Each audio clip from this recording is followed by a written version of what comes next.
안녕하세요. 우리의 삶을 에코라이프로 만들고 싶은 에코맘 코리아 지원입니다. 여러분 반갑습니다. 안녕하세요 대표님. 오늘도 이제 두 번째 에코라이프 이야기를 좀 해보려고 하는데요. 다니는 커피숍들 대부분 다 플라스틱 빨대가 종이 빨대로 대체가 되더라고요. 이 부분에 대해서 실제 환경적으로 종이로 대체되는 것이 맞는 건가? 플라스틱 사용량을 줄이고 종이를 쓰는 건 일단 무조건 좋은 것 같아요. 플라스틱을 안 쓰는 건 되게 좋지만 이 종이를 쓰는 이유 중에 중요한 거는 이 펄프가 다시 재활용되는 역할을 하기 때문에 되게 좋은 거거든요. 근데 종이 빨대는 사실 재활용되기가 어려워요. 다 일반 쓰레기로 버려지거든요.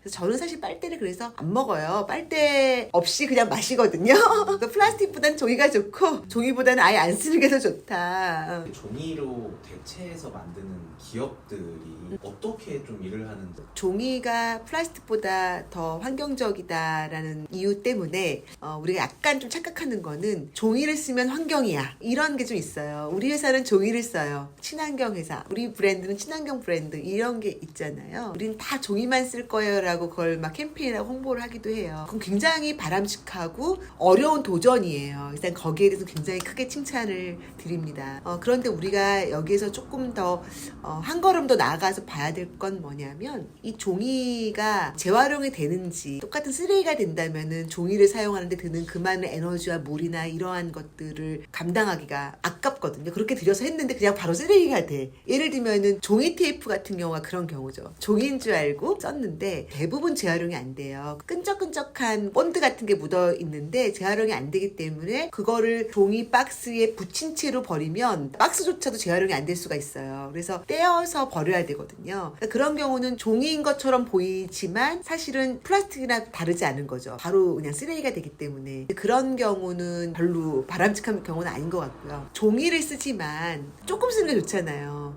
종이만 보지 말고 그 넘어서도 한번 보셔야 돼요.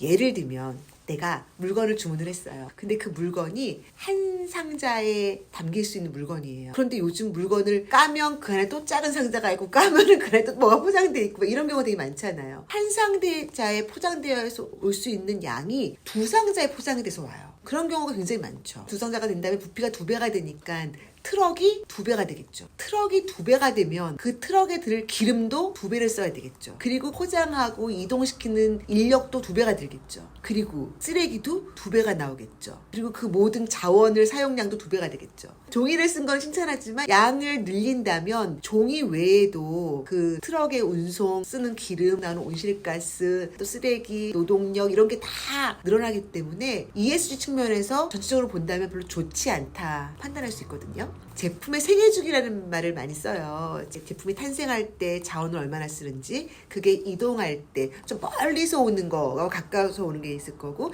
비행기를 타고 오는지 또 배를 타고 오는지 걸어서 오는지 다 다르겠죠.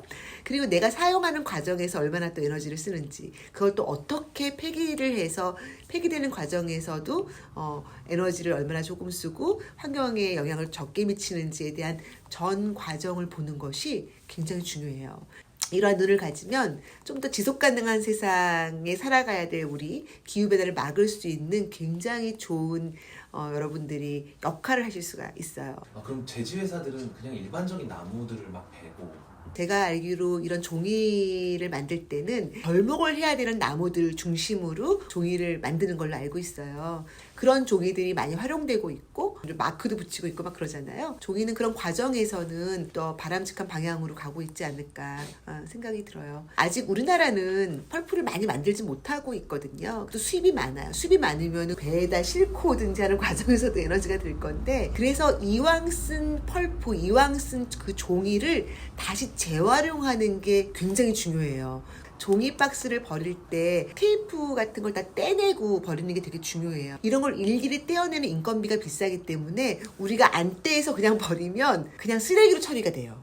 재활용이 안 되고. 그래서 반드시 따로따로 테이프는 다 떼서 종이는 종이끼리, 쓰레기는 이렇게 테이프는 따로 떼서 버려주시는 게 되게 중요합니다. 전자책도 요새 많이 나왔고 종이책 이렇게 두 개가 있잖아요. 근데 실제로 어떤 데서는 전자책이 더 좋다, 종이책이 더 좋다 막 이렇게 얘기를 하는데 종이도 나무를 베서 쓰는 거니까 사실 많이 쓰면 안 좋잖아요. 그래서 종이책이 안 좋겠다. 그리고 IT 쪽으로 많이 가는 경우도 있는데요. 제품의 생애주기 차원에서 그 LCA 분석을 한 걸 보면은 3년 동안 책을 64권 이상 읽을 때만 전자책이 더 낫다. 온실가스 배출량으로 봤을 때. 한 달에 한 권이면은 36권이니까 64권 못 미치잖아요. 네. 그런 경우는 전자책보다는 그냥 책을 보는 게 낫다라고 이야기를 하고 있어요. 그렇게 분석한 자료들이 있고요. 또 책을 또 내가 꼭 사서 나 혼자 보면은 그렇지만 요즘 정말 도서관 제도가 너무 잘 돼 있어가지고 아무 데서나 빌려서 줘도 그 지역으로 가요. 책을 빌려서 함께 보면 훨씬 더 좋겠죠.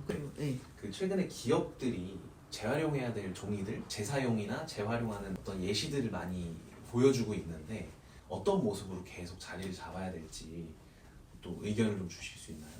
기업들이 종이로 바꾸고 이런 노력하는 건 되게 좋은데 포장이 과해요. 또 하나는 우리가 배달을 너무나 많이 시키잖아요. 슈퍼나 시장 가서 사오면은 포장이 그렇게 많을 필요가 없는데 너무나 가까운 곳에 가게가 널려 있음에도 불구하고 배달을 많이 시키는 편이죠. 저희의 습관이. 그 기업들은 작게 포장을 좀 단순하게 하면 좋겠고요. 소비자 입장에서는 큰 게 좋은 게 아니라 큰 포장이 단순한 포장에 더 먼저 선택하는 우리 소비자의 모습이 필요하겠고요. 또 가능하다면 택배보다는 직접 가서 쓸 만큼만 사오는 거, 배달도 2번 중에 1번만 참아서 하신다면 또 내 건강도 살리고 지구의 건강도 살리는 일석이조가 될 거라고 확신합니다. 최근 기업들 중에 좋은 사례, 개선해야 될 사례 이런 것들이 좀 있으신가요? 여러분들이 다 알고 있는 이제 마켓컬리라는 브랜드가 있었잖아요. 올페이퍼 챌린지라는 캠페인을 딱 선포했을 때 저는 정말 용기 있는 선택이라고 생각을 해요. 그래서 너무나 응원하고, 왜냐하면 그게 쉽지 않거든요. 특히 박스는 종이일 수 있지만 그 내장재까지 종이를 한다는 게 사실 간단치가 않아요. 그 비용도 만만치가 않기 때문에 쉽지 않은데 그러한 시작이 되게 좋다라고 생각을 하고 있어요. 그런데 이제 조금 더 아쉬움 조금 더 이제 발전하기 위해서 조금 생각을 해본다면 이제 마켓컬리가 다 좋은데 포장이 좀 과하거든요. 종이를 쓰는 건 좋지만 컴팩트하게 하는 노력들이 좀 필요할 것 같아요. 그만큼 제품의 전생해주기 차원에서 좀 더 환경적으로 올바른 방향이다라고 볼 수 있을 것 같고요. 종이 테이프를 또 많이 쓰는데 본드처럼 그 끈끈이가 있기 때문에 재활용이 안 돼요. 시민들은 이거는 종이니까 안 떼고 버려도 된다라는 착각을 할 수가 있어요. 떼서 분리배출을 해야지 박스가 재활용이 되거든요. 좀 정확한 노티스가 필요할 것 같아요. 퍼플 박스를 만들어가지고 마켓컬리는 가능한 박스를 안 쓰고 갖고 와서 거기다 담아주고 하는 노력도 굉장히 좋은 것 같아요. 그러면 아예 그 박스도 쓸 필요가 없이 계속 이제 재사용을 할 수가 있는 거죠. 근데 이러한 노력들이 좀 더 단순해지고 이제 박스 작아지려면 소비자의 동참과 소비자의 노력이 필요해요. 함께 갈 때 기업도 더 열심히 적극적으로 정말 친환경 기업으로 변신할 수 있지 않을까 생각을 합니다. 오늘은 종이는 플라스틱보다 좋지만 이 또한 아껴야 된다. 안 쓰면 더 좋다. 여러분 아셨죠? 오늘도 하지원의 에코라이프와 함께 하신 하지원의 치어스였습니다. 여러분 안녕히 계세요.